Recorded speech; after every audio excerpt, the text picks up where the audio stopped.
Welcome to my YouTube channel. मेरे इस YouTube channel पर आप सभी लोगों का बहुत बहुत स्वागत है। तो लास्ट क्लास में हमने हिमालय के बारे में पूरे डिटेल से चर्चा कर ली थी और हिमालय एक पर्वत है और पर्वतों की जो उत्पत्ति है उसके सारे जो सिद्धांत हैं, जो सारी थ्योरीज हैं, वो हमने पिछली कक्षा में बहुत डिटेल से चर्चा कर ली थी। तो हमने पिछली क्लास में क्या है कि जो भारत के जो पर्वत हैं उनको पढ़ना स्टार्ट किया था, है ना। तो मैंने क्या है कि कल की क्लास में टोटली पूरा हिमालय पर्वत डिटेल से पढ़ा दिया था। पूरा हिमालय पर्वत को हमने कल की क्लास में डिटेल से पढ़ लिया था। तो आज की हमारी जो क्लास है, ये क्लास अन्य पर्वतों के बारे में होगी।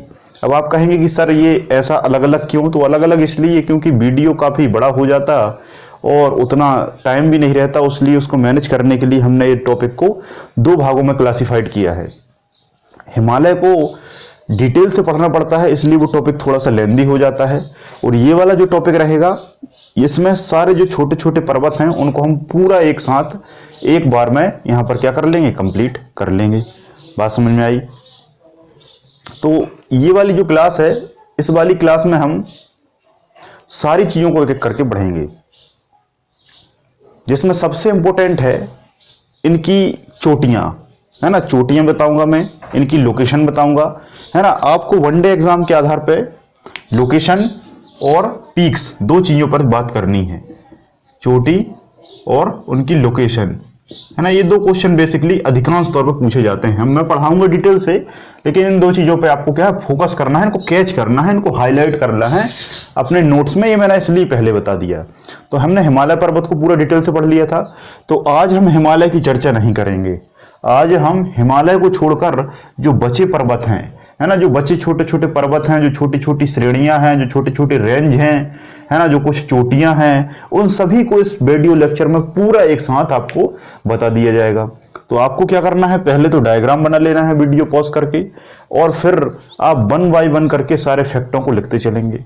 या पहले आप वीडियो के साथ फैक्ट लिख लीजिए और फिर उसके बाद डायग्राम बना लीजिए, क्योंकि दोनों को बनाना बहुत ही जरूरी है, जिससे याद हो सके। क्योंकि हमारा जो माइंड है, वो माइंड शब्दों पे कम काम करता है, बल्कि पिक्चर्स पे पूरा काम करता है ना। आप कितने ही वीक स्टूडेंट हो, अगर आप पूरी फिल्म देख के आओगे तो आप उसको पूरा बता दोगे, लेकिन आप एक पेज पढ़ोगे तो उसमें से आप बहुत सारी चीजें भूल जाओगे, है ना। तो आपको क्या करना है, मैप के साथ सारी चीजों को पढ़ते चलना है ना। ब्लैंक पेपर पर, या ब्लैंक पेपर नहीं है तो किसी भी आप कॉपी में डायग्राम बनाइए, अलग अलग क्षेत्रों के, अलग अलग टॉपिकों से, अलग अलग पार्ट्स के, तो वो आपको बेहतर तरीके से याद होने में सहायता मिलेगी। ठीक है। तो बेसिकली जो हिमालय पर्वत है उसके कुछ भाग हैं जो मैंने आपको कल समझा दिए थे, लेकिन फिर भी मैंने यहाँ 3 ले लिए हैं। हिमालय पर्वत जो है उसके कुछ भाग हैं, जैसे काराकोरम को हमने कल पढ़ लिया था, केटू गार्डबनाशन को पढ़ लिया था, लद्दाख को पढ़ लिया था, जास्कर को पढ़ लिया था, है ना। ये 3 श्रेणी जो हैं ये ट्रांस हिमालय की श्रेणियां हैं, है ना। ट्रांस हिमालय या परा हिमालय की श्रेणियां हैं। ठीक है। और इसमें इसी के नीचे एक छोटा पर्वत है, नंदा देवी पर्वत। इसको कल हमने नहीं पढ़ा था, तो इसको आज हम पढ़ लेंगे। नंदा देवी पर्वत पर ही एक चोटी है, नंदा देवी पर्वत पर ही एक चोटी है जिसका नाम भी क्या है, नंदा देवी है, जिसका नाम भी क्या है, नंदा देवी है। अब पूछता है कि ये नंदा देवी जो चोटी है, ये भारत के किस राज्य में स्थित है? जगह नहीं, बस आपको राज्य याद रखना है। तो ये कहाँ स्थित है भैया? ये उत्तराखंड राज्य में स्थित है। उत्तराखंड राज्य में इसकी लोकेशन सिचुएटेड है ना।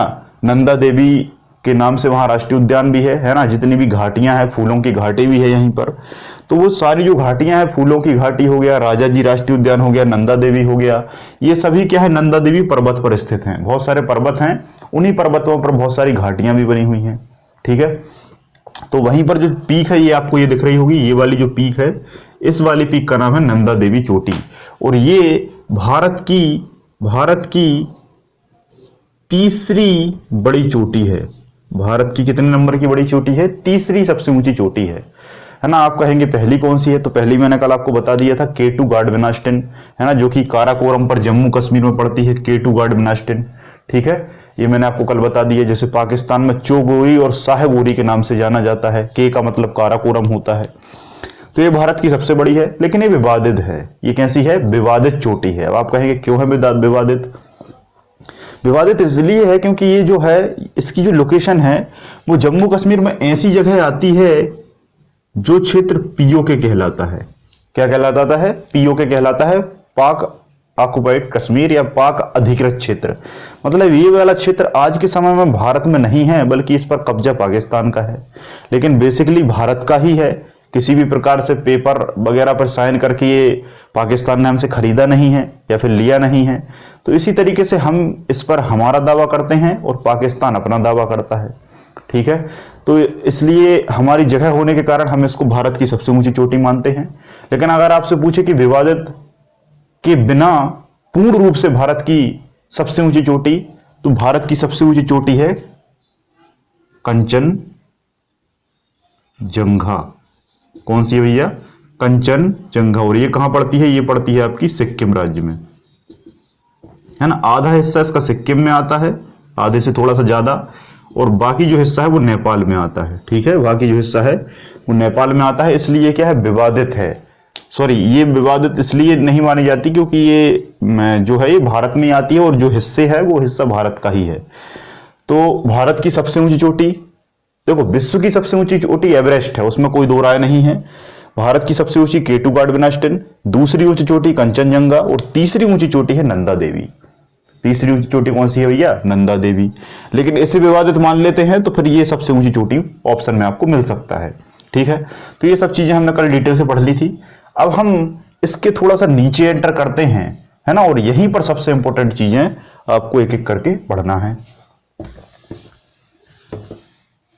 ठीक है, तो आज आपके जितने भी पर्वत हैं वो सारे यहां कवर हो जाएंगे, और ये जो सेशन है वो काफी ज्यादा महत्वपूर्ण होने वाला है। ठीक है, तो सबसे पहले हम थोड़ा सा नीचे आते हैं और इस वाली चोटी को पढ़ने, इस वाले पर्वत श्रृंखला को या पर्वत श्रेणी को पढ़ने की बात करते हैं। नाम क्या है? अरावली। क्या है? अरावली पर्वत। और ये जो अरावली पर्वत है, सबसे पहला पॉइंट इसमें पूछा जाता है कि इसकी सबसे बड़ी विशेषता क्या है, तो विश्व का सबसे पुराना पर्वत है। ठीक है, विश्व का क्या है? सबसे पुराना पर्वत है, सबसे पुराना। ठीक है, ये क्वेश्चन कई बार पूछा गया है क्योंकि काफी ज्यादा हाईलाइटेड क्वेश्चन है। विश्व का सबसे ओल्डेस्ट प्लेट्यू है ये। ठीक है, सॉरी माउंटेन है ना। इसके अगले लेक्चर में हम पठारों पर चर्चा करेंगे, आज हम केवल पर्वतों पर बात करेंगे, है ना। अब एक चीज और, पर्वत पढ़ाने से पहले मैंने एक चीज और नहीं बताई कि बहुत सारे लोग पर्वत और पठार को एक ही समझ लेते हैं, जबकि दोनों में अंतर है। अंतर क्या है? इंग्लिश में इसको माउंटेन कहा जाता है, माउंटेन कहा जाता है, और इसको क्या कहा जाता है? इसको कहा जाता है प्लेट्यू। क्या कहा जाता है? प्लेट्यू। जो पर्वत है वो इस तरीके से रहता है। ठीक है, और जो पठार है वो इस तरीके से रहता है, इस तरीके से रहता है। ठीक है, बात समझ में आई। पर्वत जो होते हैं ये घाटीनुमा होते हैं और इनकी जो ऊंचाई है वो बहुत ज्यादा होती है, इस तरीके से पीक नुमा इनकी ऊंचाई होती है। और ये जो टॉप पॉइंट है ये चोटी कहलाता है ना। इन पर क्या है? चोटियां होती हैं, इन पर चोटियां नहीं होती, है ना। ये काफी ज्यादा ऊंचे होते हैं और इन पर यहाँ पर बहुत सारे ग्लेशियर बने होते हैं। ऐसी ऐसी बहुत सारी चोटी होती हैं और उनके बीच में जो स्थान है उस पर ग्लेशियर बना होता है ना। बर्फ जमा होता है वर्ष भर। काफी ऊंचे हैं तो निश्चित तौर पर बर्फ गिरेगी। हिमालय क्षेत्र में ज्यादा होते हैं। ठीक है, तो ये माउंटेन इस तरीके से होते हैं। और जो पठार है इनकी चोटी नहीं होती, बल्कि जो समतल है उस समतल से थोड़ा सा उभार वाला जो क्षेत्र है वो पठार कहलाता है। थोड़ा सा उभार वाला जो क्षेत्र है वो प्लेटू कहलाता है। जैसे मान लो ये समतल है, इस समतल में इतना हिस्सा जो है ये उठा हुआ है, फिर आप फिर समतल में पहुंच गए, फिर थोड़ा सा हिस्सा इस तरीके से उठा हुआ है ना। तो इन उठे हुए हिस्से को, मतलब सामान्य समतल की जो धरती है उससे ऊंचे वाले भाग को क्या कहते हैं? उससे ऊंचे वाले भाग को कहा जाता है प्लेट्यू या पठार। तो अगला वीडियो एक छोटा सा आएगा, उसमें मैं सारे भारत के पठारों को बता दूंगा। आज हम चर्चा कर लेते हैं पर्वतों के बारे में। ठीक है, तो सबसे पहले हमने बात की अरावली पर्वत की। ठीक है, तो अरावली जो पर्वत है, ये अरावली पर्वत आपका कहां से कहां तक फैला है? ये देखो, ये यहां गुजरात से स्टार्ट होता है, ये वाला हिस्सा जो है इस तरीके से, ये गुजरात से स्टार्ट होता है। यहां अगर आपसे पूछे कि इसका सबसे दक्षिणी पॉइंट कौन सा है, और किस राज्य में आता है? तो ये गुजरात में आता है ना। और यही गुजरात पर अंबाबाची बाची का मंदिर है ना। अगर आप देख पाए तो अंबाबाची का मंदिर है। फिर थोड़ा सा और यहाँ से आगे पहुंचेगा तो कहाँ आ जाएगा? राजस्थान आ जाएगा। गुजरात के बाद क्या आ जाएगा? राजस्थान आ जाएगा। और इसी राजस्थान में इसकी सबसे ऊंची चोटी स्थित है। इसी राजस्थान में इसकी सबसे ऊंची चोटी है। कमेंट सेक्शन में नाम बताइए। उसका नाम क्या है? गुरु शिखर। इसी स्थान पर इसकी सबसे ऊंची चोटी, मतलब ये अरावली पर्वत जो है इसकी सबसे ऊंची चोटी का नाम क्या है? गुरु शिखर है। ठीक है, गुरु शिखर। और ये कहाँ पड़ती है? ये पड़ती है माउंट आबू में, है ना। माउंट आबू, माउंट मतलब पर्वत और आबू मतलब जगह है। एक जगह है माउंट आबू, का नाम आपने सुना ही होगा। तो माउंट आबू में ये स्थान पड़ता है गुरु शिखर।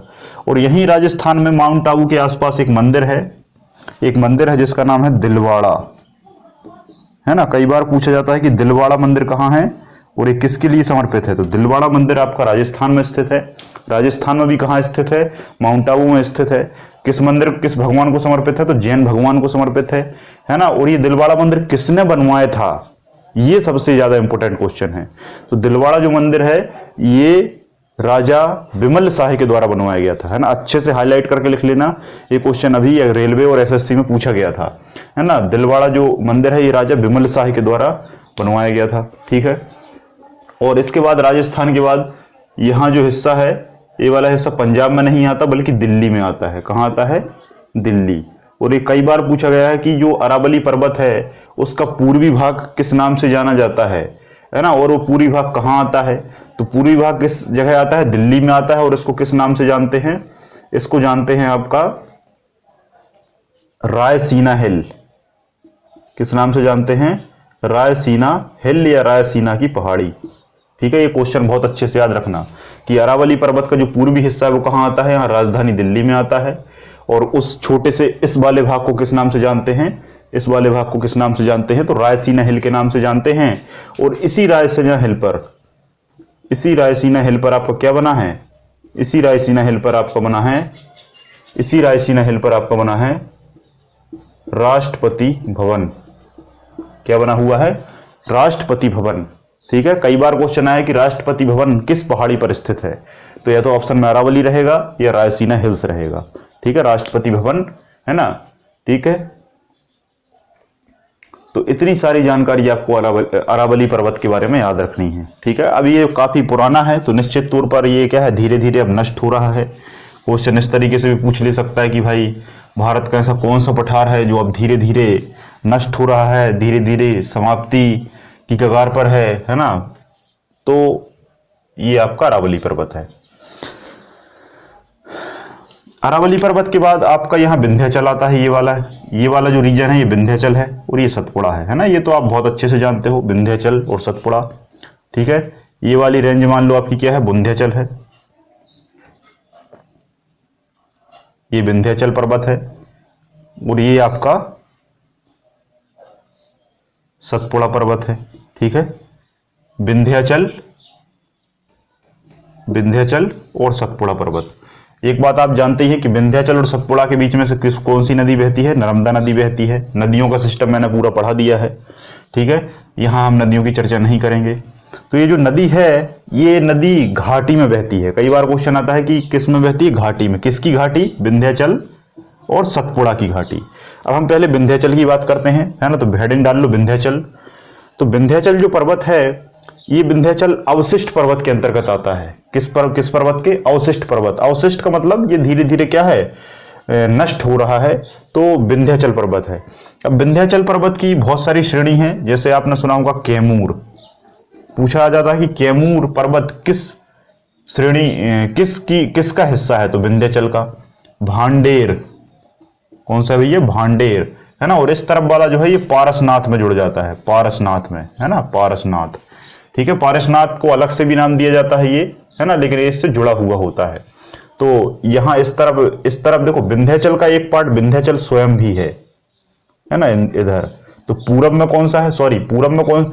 एक बार क्वेश्चन आया था कि विंध्याचल का पूर्वी हिस्सा किस नाम से जाना जाता है? तो ये पूरब होता है। तो पूर्वी हिस्सा भांडेर, मध्य कैमूर और पश्चिमी विंध्याचल। ठीक है। और विंध्याचल कैसा है, अवशिष्ट पर्वत के अंतर्गत आता है ना। फिर इसी के आधार पर विंध्याचल पर्वत होने के कारण इस क्षेत्र को विंध्य प्रदेश के नाम से जाना जाने लगा था, जिसे अंग्रेजों ने नाम इसका विंध्य प्रदेश रखा था, और फिर इसको पार्ट सी की भी संज्ञा दी गई थी और इसकी राजधानी रीवा बनाया गया था। ठीक है, तो ये विंध्याचल हो गया। विंध्याचल के जस्ट नीचे आते हैं तो सतपुड़ा है। कौन सा है भैया? हाँ, एक चीज और बताना भूल गया, एक चीज और, इस वाले टॉपिक में इसकी चोटी बताना तो मैं भूल ही गया। इसकी चोटी जो कि सबसे ज्यादा इंपॉर्टेंट है कि विंध्याचल पर्वत की सबसे ऊंची चोटी कौन सी है, तो इसका नाम है सद्भावना शिखर। क्या नाम है भैया? सद्भावना शिखर। सद्भावना शिखर ऑप्शन में ना आए तो ऑप्शन में आएगा आपका गुडविल। क्या आएगा भैया? गुडविल। आजकल यही हो रहा है जीके में, आजकल जीके में यही हो रहा है, ऑप्शन में कुछ और दूसरा दे देता है। आपने पढ़ा होगा जो बुकों में नॉर्मली डाटा रहता है वही डाटा एग्जाम में पूछा जाता है, लेकिन वो शब्द बदलकर पूछा जाता है, इसलिए बच्चे कंफ्यूज हो जाते हैं। ठीक है, तो विंध्याचल की सबसे ऊंची चोटी है सद्भावना शिखर। इसी सद्भावना शिखर को गुडविल कहते हैं। और ये कहां पर स्थित है? ये गुडविल चोटी ये आपकी मध्य प्रदेश में स्थित है। और मध्य प्रदेश में भी कहां है? तो दमोह जिले में। कहां पर है भैया? दमोह जिले में स्थित है ना। दमोह आपको पता होगा, दमोह जिले को दामोबा के नाम से जाना जाता था, जिसका नाम महाराजा दधीची के नाम पर रखा गया था। ठीक है, तो दमोह जिले में ये सद्भावना शिखर आती है। अब आप सोच रहे होंगे कि सर आप ऊंचाई नहीं बता रहे इनकी, है ना, बहुत सारी चोटियां आपने पढ़ा दी, गुरु शिखर पढ़ा दिया, यहाँ नंदा देवी ये पढ़ा दिया, इंपॉर्टेंट नहीं है। ऊंचाई कभी अभी तक एग्जाम में पूछी नहीं गई। इतने सारे मैं पेपर देखे हैं, मैंने सेट्स उठा के देखे हैं पुराने, अभी तक ऊंचाई नहीं पूछी गई और आप याद भी नहीं रख पाएंगे, और मुझे भी याद नहीं है बहुत सारी होंगी, मैं खुद कह रहा हूं। अगर आपको याद रखना है तो बस आप दो याद रखें। एक आप माउंट एवरेस्ट की याद रखें 8,848.86। दूसरा K2 की याद रखना है 8,611। ठीक है, और तीसरा याद रखना है आपको दक्षिण भारत की चोटी, अभी आगे आएगा तो मैं आपको बता दूंगा। बस 3-4 जो फेमस चोटी हैं, जो बहुत बड़ी बड़ी चोटी हैं, बस उनकी ऊंचाई याद रखनी है, बाकी का आपको फालतू का डाटा याद नहीं करना है। हाँ, ये जरूर याद रखना है सद्भावना शिखर, गुडविल, और इसका अभी मैंने बताया था जो गुरु शिखर। ठीक है, चलिए आगे बढ़ते हैं। अब हेडिंग, तीसरी हेडिंग पड़ेगी आपकी, चौथी हेडिंग पड़ेगी, मतलब 1 ए हो गया, 2 ए हो गया, 3 ए हो गया, चौथी हेडिंग पड़ेगी आपकी सतपुड़ा। सतपुड़ा, ठीक है। और एक चीज और बता रहा हूं मैं, विंध्याचल भवन और सतपुड़ा भवन, ये दोनों भवन कहां पर हैं? भोपाल में स्थित हैं। कभी क्वेश्चन आ जाए कि विंध्याचल भवन कहां है, सतपुड़ा भवन कहां है, तो विंध्याचल भवन आप रीवा नहीं लगाएंगे, क्योंकि कुछ लोगों को लगता है विंध्य प्रदेश रीवा में है तो रीवा होगा, नहीं। तो विंध्याचल भवन और सतपुड़ा भवन ये दोनों कहां पर हैं? ये आपके भोपाल में है, या कभी भोपाल जिले में पढ़ा दिया जाएगा। सतपुड़ा जो है, ये सतपुड़ा की जो ऊंची चोटी है, सबसे ऊंची चोटी है, उसका नाम है धूपगढ़। उसका नाम क्या है भैया? धूपगढ़। इसकी ऊंचाई पूछी जाती है, मैं बताऊंगा, 1350 मीटर। कुछ पुस्तकों में 1352 भी लिखा है, जो कि गलत है। ठीक है, इंटरनेट पर, विकिपीडिया पर भी 1352 आता है ना। इंटरनेट पर आप सर्च करेंगे तो भी 1352 आएगा, मैं खुद कह रहा हूं। लेकिन अगर आप पुराने पेपर उठा के देखेंगे, व्यापम के या MPPSC के, सिविल के, कोई सी भी उठा के देखेंगे, तो सही आंसर बोर्ड ने 1350 को माना है। क्लियर है? तो इसलिए फाइनली आप याद रखेंगे धूपगढ़ की चोटी जो है वो कहां पर है? वो आपका सतपुड़ा पर्वत पर स्थित है। अब इस धूपगढ़ चोटी में एक बड़ा बहुत कंफ्यूजन है। अगर आपसे पूछे कि धूपगढ़ चोटी किस पर्वत पर है, अगर आपसे पूछे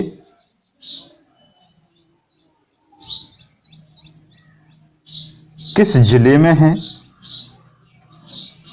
अगर आपसे पूछे किस स्थान पर है, अगर आपसे पूछे किस भाग पर स्थित है,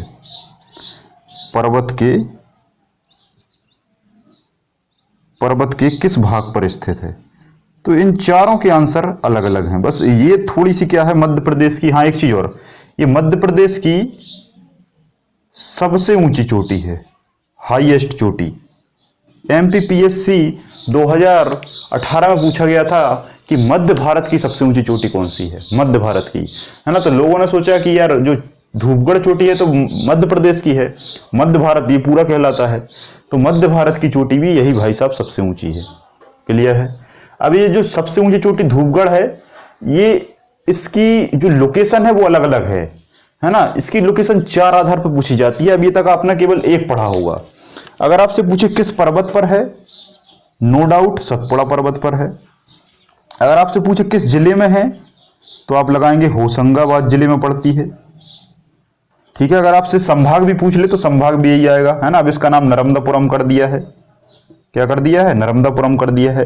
होशंगाबाद जो है, होशंग शाह गौरी के नाम पर इसका नाम होशंगाबाद पड़ा था। ठीक है, स्थान की बात करें तो पचमढ़ी है, पचमढ़ी में स्थित है।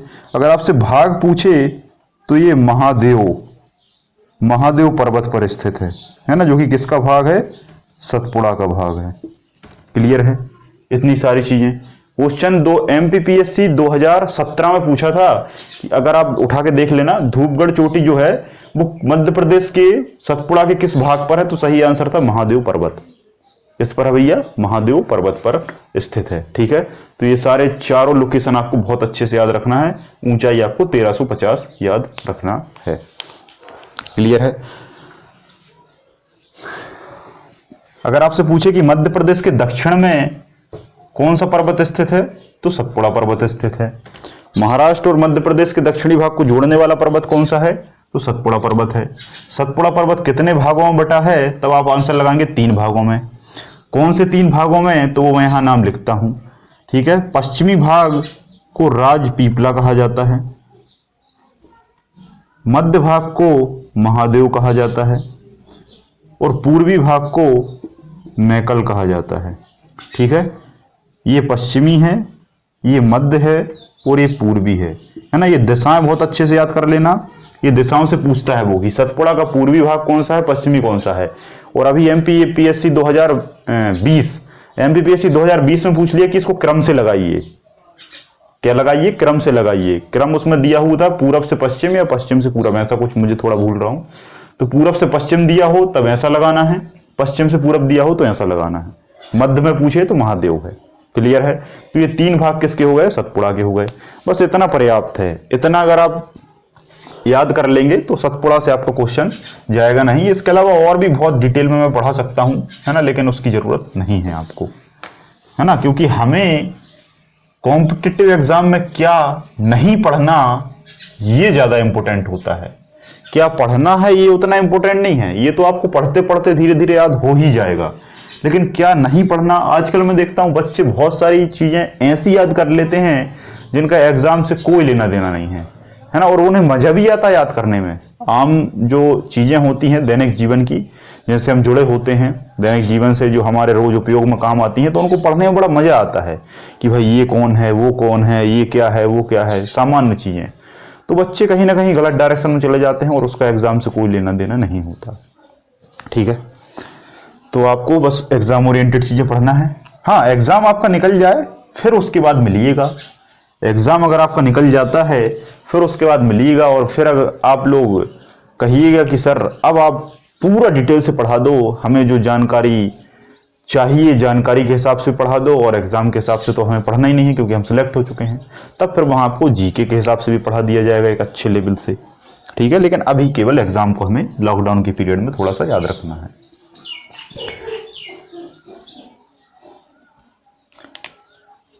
गुजरात के इस तरफ वाले भाग में हम देखें तो इस छोटी सी श्रेणी को कहा जाता है मांडकी। क्या कहा जाता है? मांडकी श्रेणी।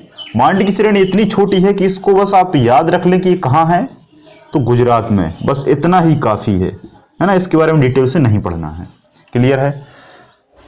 सतपुड़ा के जस्ट नीचे अगर आपसे पूछे कि कौन सी श्रेणी है, सतपुड़ा के जस्ट नीचे तो अजंता है ना। आपने सुना होगा अजंता और एलोरा की गुफाएं।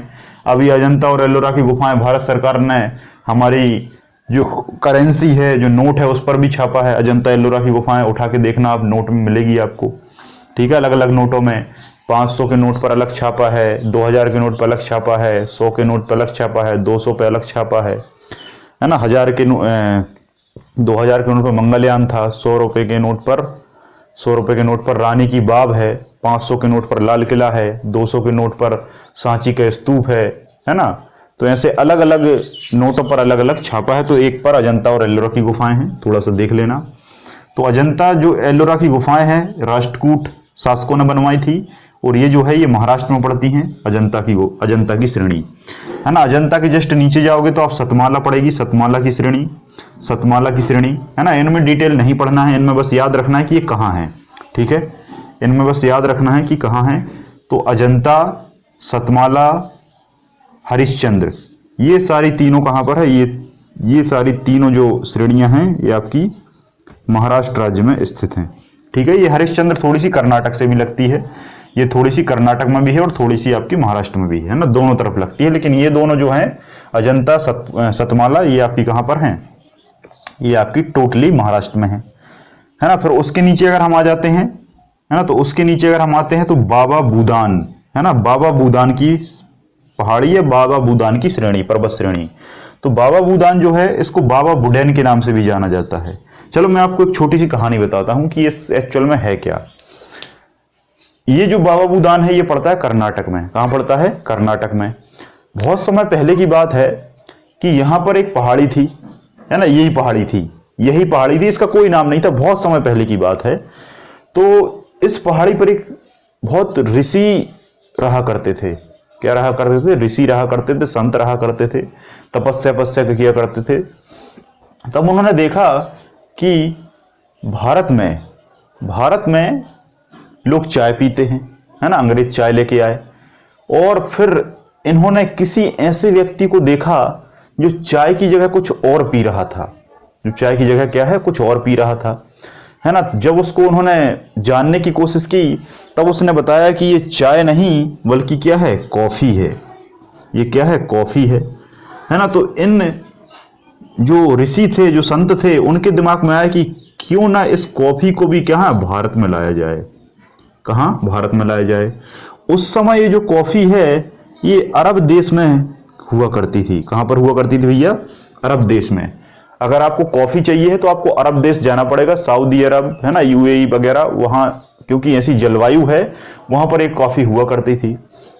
और वो देश जो हैं उन देशों ने इस कॉफी पर टोटल प्रतिबंध लगाया था कि ये किसी दूसरे देश में पहुंच पाए, ठीक है, किसी दूसरे देश में पहुंच पाए। बहुत सारे लोगों ने लाने की कोशिश की लेकिन वो परमिशन नहीं देते थे। तो यही जो ऋषि थे, यही जो संत थे, जिनका नाम था बाबा बुडैन। क्या नाम था, है ना, ये बाबा जो नाम पढ़ा है ये संत के नाम पर पढ़ा है, तो उनका क्या नाम था, बाबा नाम था, है ना, और जो सरनेम था वो बुडैन था।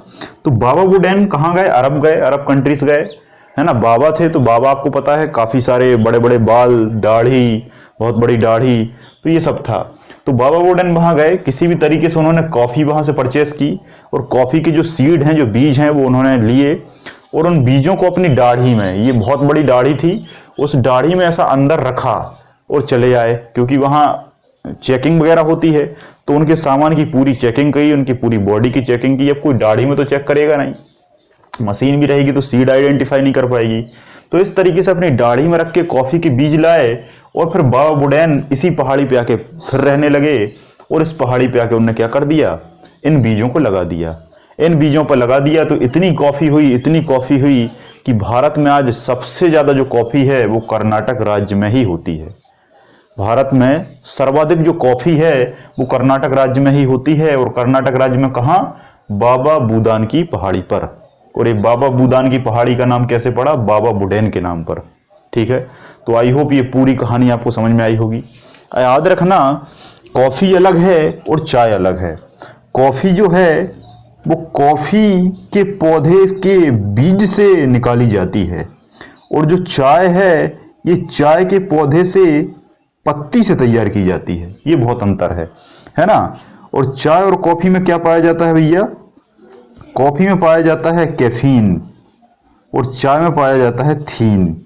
क्लियर है, चाय में क्या होता है, थीन, है ना, ये रासायनिक पदार्थ हैं, ये क्या है, रासायनिक पदार्थ हैं। और इसी थीन और कैफीन जो है ये एल्कोलॉइड होते हैं और जब आप एक बॉडी में जाते हैं तो आपको हल्का सा नशा देते हैं और फिर धीरे धीरे आपकी आदत बन जाती है।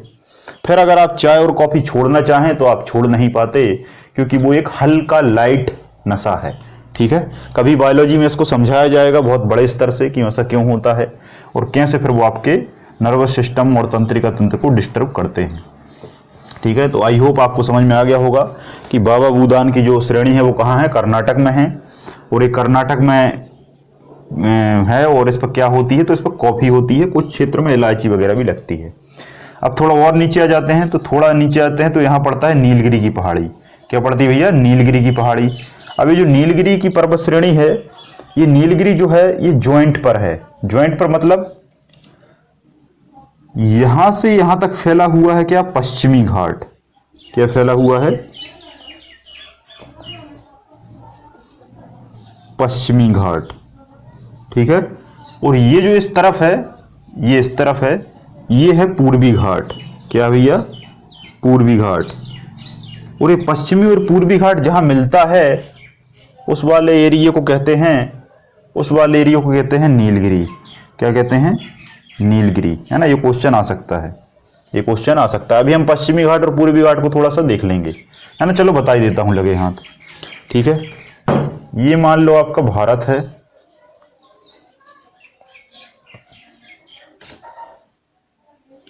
तो ये जो है इस तरफ, ये क्या है?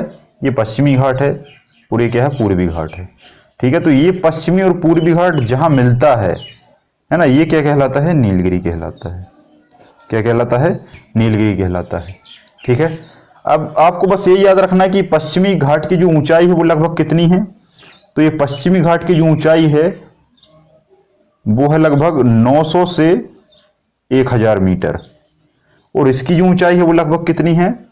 600 से 700 मीटर, है ना। इस तरीके से, इसलिए यहाँ की दक्षिण भारत की सारी नदियां, है ना, नदियों वाला वीडियो देखा होगा, तो वो नदियां यहीं, चाहे गोदावरी हो, चाहे कृष्णा हो, चाहे कावेरी हो, है ना, चाहे अमरावती हो, चाहे भीमा हो, चाहे तुंगभद्रा हो, सारी नदियां इस तरफ बहती हैं। इस तरफ बहुत एक दो छोटी मोटी नदी हैं, सारी बड़ी बड़ी नदी इस तरफ जाती हैं। तो कभी आपसे पूछे पश्चिमी घाट ऊंचा है कि पूर्वी घाट ऊंचा है, तो आप बता पाएंगे। पश्चिमी घाट को किस नाम से जाना जाता है? तो सह्याद्री के नाम से जाना जाता है। किस नाम से जाना जाता है? सह्याद्री के नाम से जाना जाता है। और इसे पूर्वी घाट ही कहते हैं ना, इसका कोई ऐसा ऑफिशियल नाम नहीं है। कहीं कहीं महेंद्रगिरी मिल जाता है कि इसको भाई महेंद्रगिरी कह देते हैं, लेकिन महेंद्रगिरी पर्टिकुलर अलग एक श्रेणी है, ठीक है।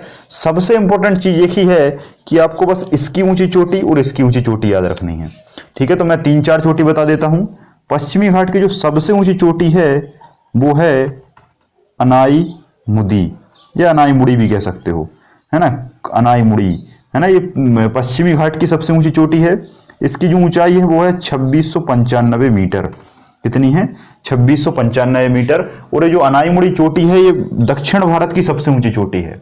इस दक्षिण भारत में पूरा, अगर देखो यहां से लेकर इस भारत को देखोगे तो उसमें सबसे ऊंची चोटी जो है वो अनाई मुदी है या अनाई मुड़ी है। 2695 मीटर इसकी ऊंचाई है और ये अन्नामलाई पर स्थित है।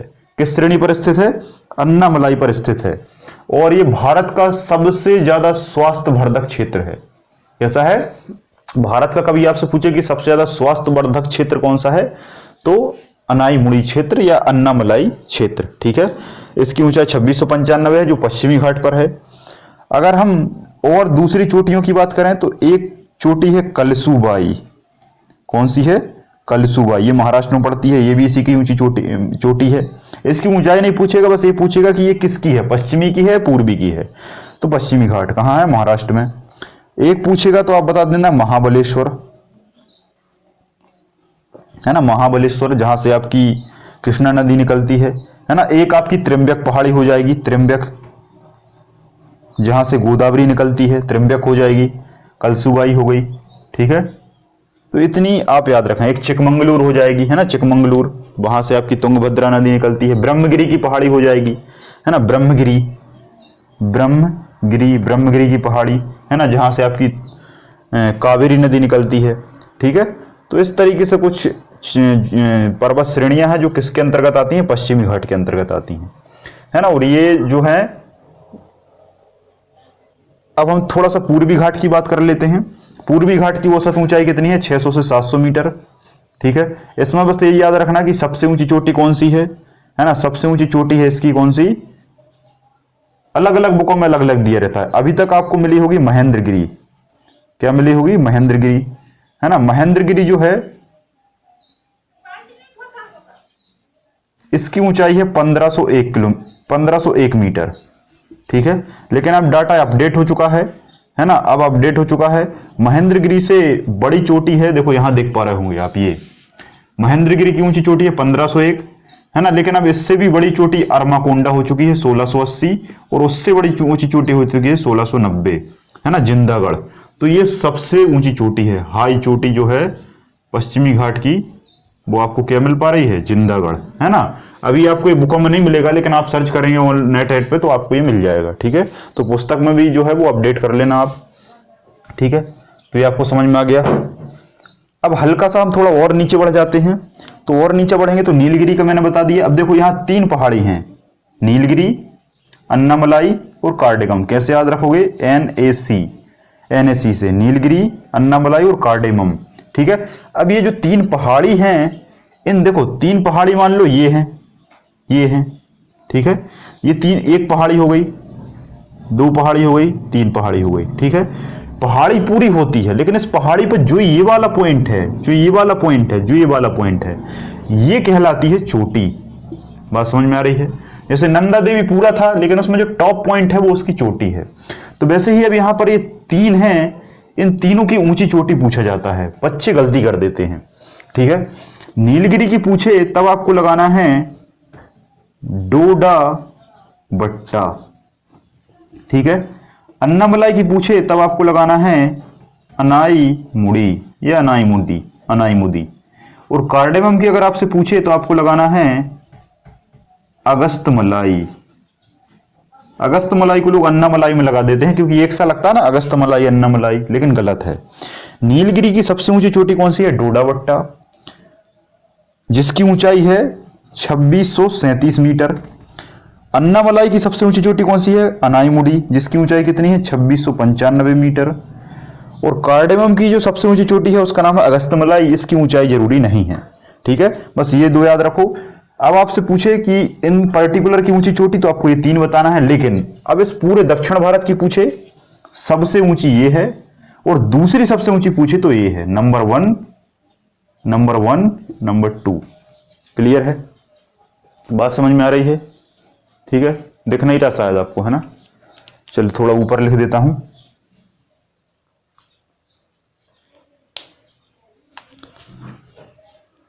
तो आप लिख लेना, है ना, मैंने लिख दिया है, आप समझ जाना, मैंने बोल दिया है, बोलने में आपको समझ में आ गया होगा, ठीक है। तो नीलगिरी की जो ऊंची चोटी है उसकी ऊंचाई कितनी है, मैं यहां लिख देता हूं। नीलगिरी की ऊंची चोटी है, उसकी ऊंचाई है 2637, और अनाईमुड़ी की ऊंचाई कितनी है, 2695, ठीक है। और कार्डेमम की जो ऊंची चोटी है वो अगस्तमलाई है। कौन सी, अगस्तमलाई। MPPSC 2016 में पूछा था कि भारत की सबसे दक्षिणतम चोटी कौन सी है, सबसे नीचे, तो कौन सी है भैया, कार्डेमम, है ना। भारत की सबसे नीचे की चोटी जो है, सबसे नीचे की जो पहाड़ी है उसको क्या कहते हैं, कार्डेमम की पहाड़ी। और इसी का अन्य नाम क्या है, इलायची की पहाड़ी। तो ऑब्लिक करके लिख लो, इलायची की पहाड़ी। आपको केवल सुनना नहीं है, आपको जितने भी फैक्ट यहां से मिल रहे हैं वो आपको एक एक करके नोट डाउन करते चलना है, क्योंकि आपको कुछ समय बाद याद नहीं रहेगा, भूल जाओगे, है ना। तो वो से रिवीजन करने के लिए आपको जरूरी है कि आप क्या करें, उसे बढ़िया तरीके से नोट्स बनाते चलें, ठीक है। तो कार्डेमम जो है, इसको इंग्लिश में कार्डेमम कहते हैं, हिंदी में इलायची कहा जाता है ना। तो हिंदी में इलायची, इंग्लिश में कार्डेमम।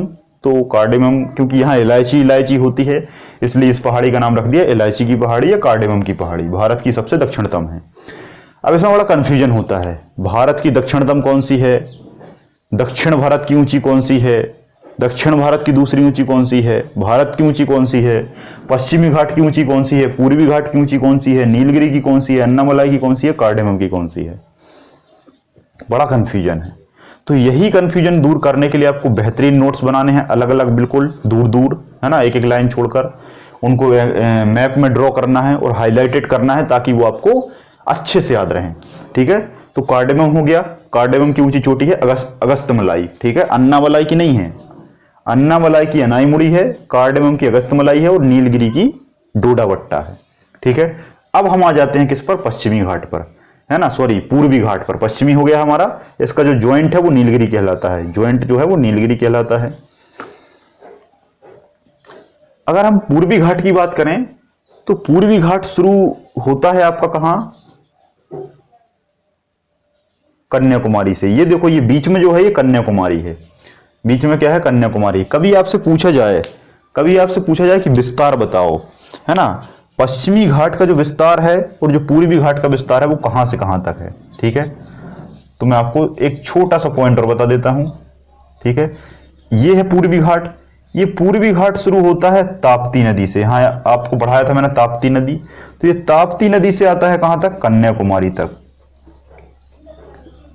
और ये कन्याकुमारी से शुरू होता है और यहां निकलती है महानदी। कौन सी नदी, महानदी। और ये है ताप्ती नदी, ठीक है। तो पश्चिमी घाट जो है वो ताप्ती नदी से कन्याकुमारी के बीच फैला है, और जो पूर्वी घाट है वो महानदी से कन्याकुमारी के बीच फैला है। ये बीच में कन्याकुमारी है, आपको पता हो, क्लियर है। तो अब हम एक एक करके इनकी छोटी छोटी श्रेणियां देख लेते हैं। इसमें आप कुछ नहीं, बस लोकेशन याद रखनी है ना। छोटी छोटी पहाड़ियां हैं, बस उनको याद रखें। 4 जो आपको श्रेणी दिख रही हैं, पहली है कौन सी, पालमी। पहली कौन सी है, पालमी, पंचमलाई, सेवराय की पहाड़ी और जावे की पहाड़ी। ये चारों पड़ती हैं आपकी भाई साहब कहां, तमिलनाडु में। कहां पड़ती हैं, इसकी ना आपको ऊंचाई याद रखना है, ना कोई चोटी है इनकी खास ऐसी, बहुत छोटी छोटी हैं, है ना। वैसे तो आपको इन बुकों में नाम भी नहीं मिलेगा, लेकिन आप देख लेंगे तो जावेही, सेवराय, पंचमलाई, पालमी। कभी आपको ऊपर से नीचे के लिए लगाने के लिए दे सकता है। जावेही, सेवराय, पंचमलाई और पालमी कहां पर है, तमिलनाडु। कहां पर है, तमिलनाडु, ठीक है। थोड़ा सा ऊपर बढ़ जाते हैं, है पालकोंडा, है ना। कोंडा जहां दिख जाए तो आपको आंख बंद करके लगाना है, आंध्र प्रदेश। कोई सा भी कोंडा दिख जाए, है ना, all Konda belongs to Andhra Pradesh state, ठीक है। चाहे वो पालकोंडा हो, चाहे वो नलकोंडा हो, चाहे वो अरमाकोंडा हो, चाहे वो गोलकोंडा हो, चाहे वो कोई सा भी कोंडा हो, कोई भी कोंडा आपको दिख जाए, आपको आंख बंद करके कहां लगाना है, आंध्र प्रदेश लगाना है। तो पालकोंडा की श्रेणी कहां है, आपकी आंध्र प्रदेश में है। और जो गोलकोंडा की खान है वो अब आंध्र प्रदेश में पहले थी, अब वो तेलंगाना में आ चुकी है, लेकिन वो है फाइनली आंध्र प्रदेश का ही हिस्सा। अरमाकोंडा और जिंदागढ़। तो जिंदागढ़ जो है ये सबसे ऊंची चोटी है किसकी, पश्चिमी घाट की। किसकी है भाई, पश्चिमी घाट की, ईस्टर्न घाट की सबसे ऊंची चोटी कौन सी है, जिंदागढ़। दूसरी ऊंची चोटी कौन सी है, तो अरमाकोंडा, है ना। ये 1690 है, ये 1680 है। और उसके बाद तीसरी आती है तीसरे नंबर पर, ये पहले नंबर पर, ये दूसरे नंबर पर और ये तीसरे नंबर पर महेंद्रगिरी, है ना। अभी तक महेंद्रगिरी थी, बहुत सारी बुकों को आप पढ़ेंगे तो आपको महेंद्रगिरी ही मिलेगा। हाँ, एक क्वेश्चन आ सकता है कि महेंद्रगिरी कहाँ स्थित है, तो भाई साहब ये महेंद्रगिरी उड़ीसा में स्थित है।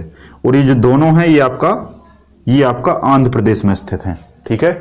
लोकेशन अच्छे से याद रख लेना, ये दोनों आंध्र प्रदेश में है और महेंद्रगिरी जो है वो आपकी उड़ीसा में है। अब देखो, जहां कंफ्यूजन होता है ना वहां से क्वेश्चन बनते ही नहीं है, बनाते ही नहीं है वो, ताकि दिक्कत ना हो। इनमें क्वेश्चन क्या बनेगा, महेंद्रगिरी किस राज्य में है, जिंदागढ़ किस राज्य में है, अरमाकोंडा किस राज्य में है, महेंद्रगिरी किस घाट पर है, पूर्वी घाट है पश्चिमी घाट, दोनों इनमें से कोई नहीं, ये किस पर है और ये किस पर है, बस इतना बनेगा क्वेश्चन, ठीक है। तो इसको अच्छे से याद रख लेना।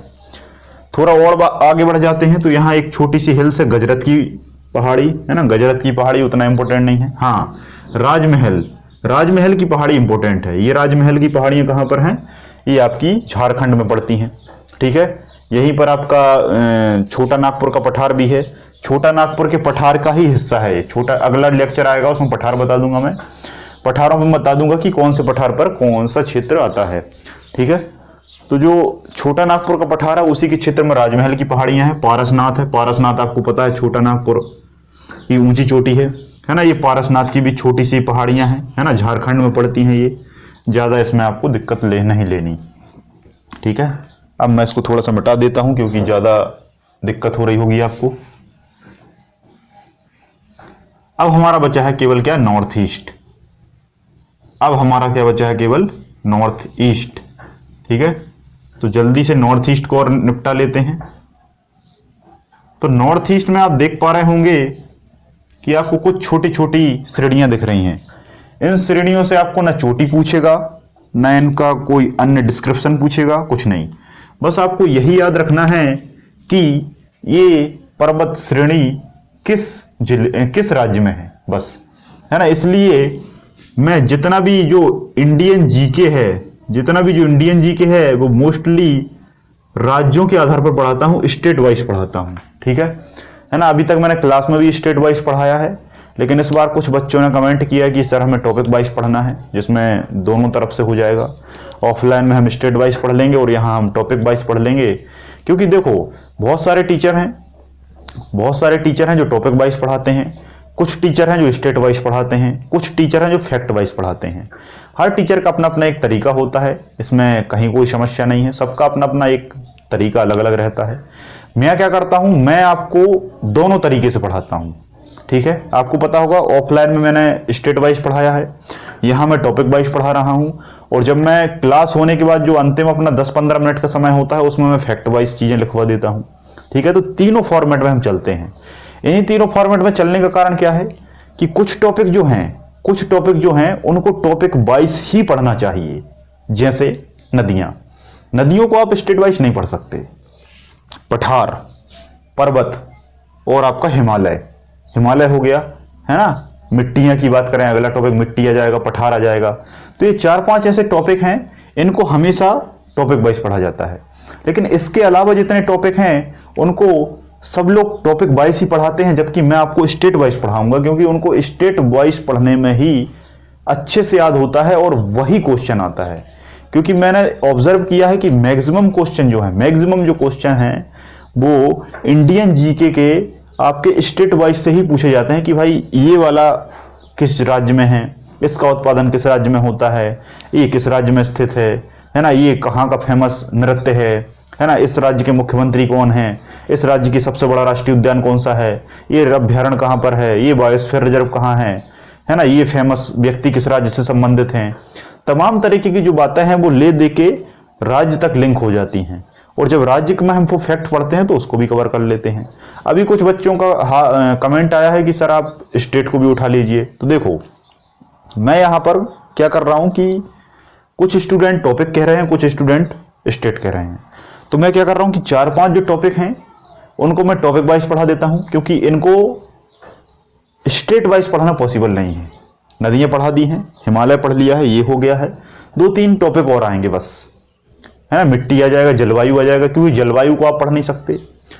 इसके बाद हम स्टेट उठा लेंगे, जैसे राष्ट्रीय उद्यान बचेगा, उत्पादन बचेगा, खनिज बचेगा, पशुपालन बचेगा, कृषि बचेगी, उत्पादन बचेगा कि किसका उत्पादन कहाँ सबसे ज्यादा होता है ना। उसके बाद प्रसिद्ध चर्चित व्यक्ति बचेंगे, मुख्यमंत्री, राज्यपाल, ये तमाम तरीके की राष्ट्रीय उद्यान, अभ्यारण्य, बायोस्फीयर रिजर्व, ये सब राज्य में आता है, तो वहां मैं राज्य में पढ़ा दूंगा, ठीक है। तो कोई दिक्कत नहीं है, आपको तो पढ़ना है कैसे भी हो, इससे कोई फर्क नहीं पड़ता।